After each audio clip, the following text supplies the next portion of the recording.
here on charges of domestic violence. Because what? By sight. I need cigarettes. I don't have them.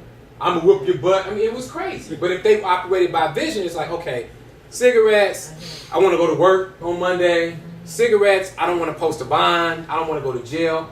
That's the difference.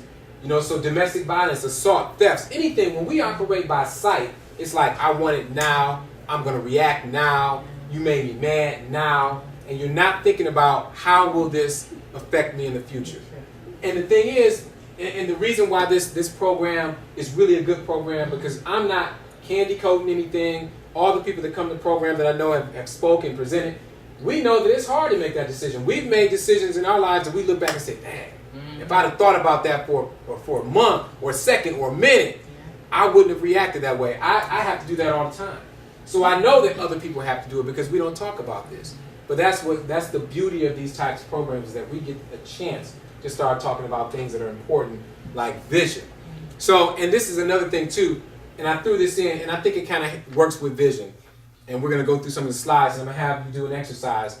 Part of, like I said, going back to that young man, is that at some point, either he has no vision for his future, or he has no vision of what he can accomplish in the future, or no one has told him that he has possibilities. So when I finished the case, and I sat there, and I like I said, I gave, you know, if you've been in my court, what happens is I'll handle the case, I'll do all the things procedurally, and then I may tell my clerks to go off the record, and then I will actually have a conversation, especially with the young people. And what I mean by, well, not even just young people, with anybody charged with a felony, because the felonies won't stay here. So I won't have a chance to see this person again. So I look at this is the only opportunity, because when you get downtown, it's a good chance those judges won't have anything to say to you but guilty or not guilty. And if you're guilty, they're going to say 2 years or 8 years. They're not going to sit there and say to you that, look, you're making bad decisions. I don't know what happened in this situation. I don't know why you were hanging with these guys. I don't know why you decided to rob this guy. But after you deal with those consequences, because everything has a consequence, you're going to have to make a decision at that point. What do you want to do for your future? You are 18 right now. Do you want to spend the rest of your days in and out of prison?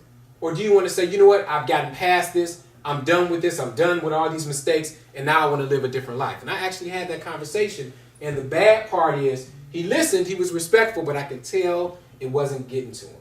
You know, he kind of just sat there with a blank look. And then after that was all over, when they took him downstairs, someone mentioned to me, or the prosecutor said, well, we heard, or we think that he's a part of the Heartless Felons gang. And, you know, I've been hearing a lot of things about that. I don't know if you've heard in the news,